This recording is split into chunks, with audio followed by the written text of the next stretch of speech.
मित्रों, बाबा साहब आम्बेडकर की 134वीं जन्म जयंती के अवसर पर आप सबकी मार्फत राजस्थान प्रदेश के भाजपा कार्यालय में हम सब ने सुबह से लगाकर अभी तक श्रद्धासुमन अर्पित किए हैं। अनेक कार्यक्रम हुए हैं। बाबा साहब ने हमेशा सत्य बोलने का पक्ष किया है, पर आज इंडियन नेशनल कांग्रेस के प्रदेशाध्यक्ष आदरणीय गोविंद जी ने कांग्रेस की हताशा, निराशा और अंतर्कलह से जूझ रहे अपनी ही अंतर्कलह को उजागर किया है। उन्होंने आपकी मार्फत यह बयान दिया है कि राजस्थान के यशस्वी मुख्यमंत्री, राजस्थान के भागीरथ, विकास की गंगा के पर्याय आदरणीय भजन लाल जी ने विधानसभा में जो आश्वासन दिया उसकी अवहेलना हो रही है और इस संबंध में हम विशेषाधिकार हनन का प्रस्ताव राजस्थान विधानसभा में लाएंगे। सबसे पहले मैं उनकी हताशा, निराशा, अंतर्कलह को समझ सकता हूं। चाहे अहमदाबाद में कांग्रेस पार्टी का अधिवेशन रहा हो जिसमें पूर्ण रूप से उन्हें किस तरह से एक साइड में किया गया, और दूसरा विधानसभा में जिस तरह से वो बिल्कुल दिखने बंद हो गए, और तीसरा सचिन जी पायलट का जो पटला भारी चल रहा है, उन सबसे मैं मान सकता हूं कि वो मात्र अखबारों की सुर्खियां बनने के लिए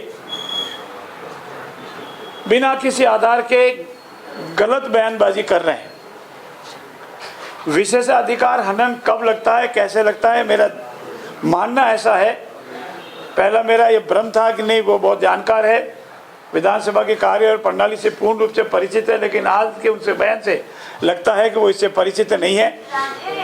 अगर किसी माननीय सदस्य का विधानसभा के अंदर किसी विशेष अधिकार का हनन होता है तो उसमें प्रश्न पैदा होता है कि विशेष अधिकार का हनन होता है या नहीं। माननीय मुख्यमंत्री जी ने अपने बजट सत्र के दौरान जो बात कही वो विकास से संबंधित थी। अनेक विधायकों ने अपने अपने क्षेत्र में विकास से संबंधित बात कही। माननीय यशस्वी मुख्यमंत्री जी ने कहा था कि मैंने बजट से पहले प्रतिपक्ष के नेताओं को स्वयं ने फोन कर उनसे निवेदन किया था कि आपकी पार्टी के कार्यकर्ता अगर संकोच से या पार्टी के विधायक संकोच से अपने क्षेत्र के विकास की कोई बात नहीं रखते हैं तो आपकी मार्फत आप इकट्ठा करके मुझे भेज दें।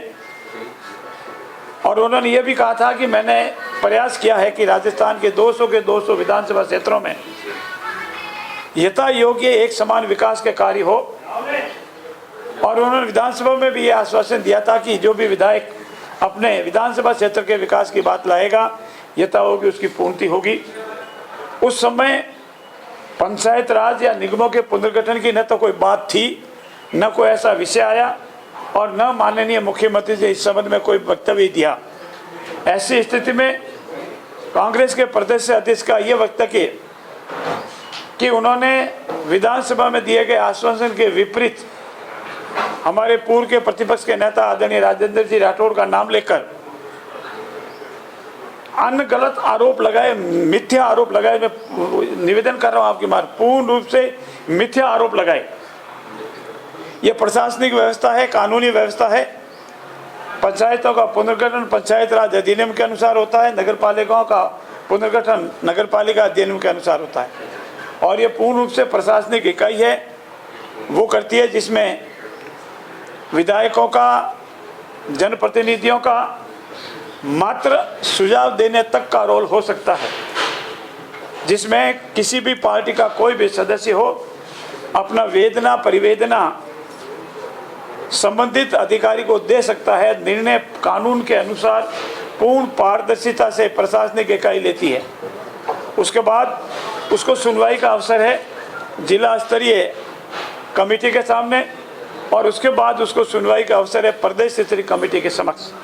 ऐसी स्थिति में आदरणीय प्रदेश अध्यक्ष जी ने जो वक्तव्य दिया है वो पूर्ण रूप से गलत, गैर जिम्मेदार और मात्र अंतर्कलह से जूझ रही कांग्रेस में सुर्खियों में बने रहने गैर जिम्मेदार वक्तव्य दिया है। मैं आपके संज्ञान के लिए बता दूं, सन 1975 में राजस्थान विधानसभा में एक ऐसा ही प्रकरण आया था। तत्कालीन पंचायत राज मंत्री जी ने आश्वासन दिया था कि हम पंचायत राज का कार्यकाल नहीं बढ़ाएंगे, परंतु उसके उपरांत पंचायत राज का कार्यकाल बढ़ गया।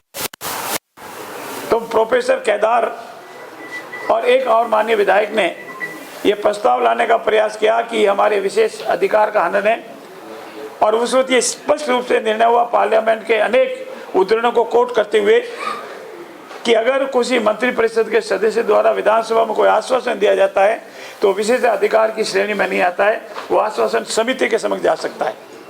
मेरा ऐसा मानना है और मेरा तथ्यों के आधार पर ही मानना है कि उन्होंने गलत बयान दिया। इतना ही नहीं, तथ्यों से परे जाकर के बिना किसी विषय वस्तु के अगर कोई बयान देता है तो मानना है कि वो गैर जिम्मेदाराना बयान है और उसके लिए उनको माफ़ी मांगनी चाहिए। मैं आप सबकी संज्ञान के लिए बताना चाहता हूँ, पंचायत राज हो या नगर पालिका नगर निगम हो, उनकी अलग अलग तारीखें हैं। पंचायत राज पुनर्गठन 6 तारीख तक होना था। जैसा पुनर्गठन हुआ उसकी आपत्ति आमंत्रित की गई है, 7 मई तक उसकी आपत्ति आएगी। उसके बाद चाहे व्यक्तिगत सुनवाई चाहेगा तो व्यक्तिगत सुनवाई, सामूहिक सुनवाई चाहेगा तो सामूहिक सुनवाई। जिला कलेक्टर कार्यालय में एक कमेटी बनी है, वो सुनवाई करेगी और वो अपनी रिपोर्ट पंचायत राज विभाग को भेजेगा और पंचायत राज विभाग की अधिकृत कमेटी पुनः सुनवाई करेगी। उसके उपरांत उसकी अधिघोषणा होगी। ऐसी स्थिति में आदरणीय गोविंद जी की जो बयान है वो गैर जिम्मेदाराना है, अखबारों की सुर्खियों में बनने लेके लिए है, हताशापूर्ण है, उसकी मैं निंदा करता हूँ। बहुत बहुत धन्यवाद।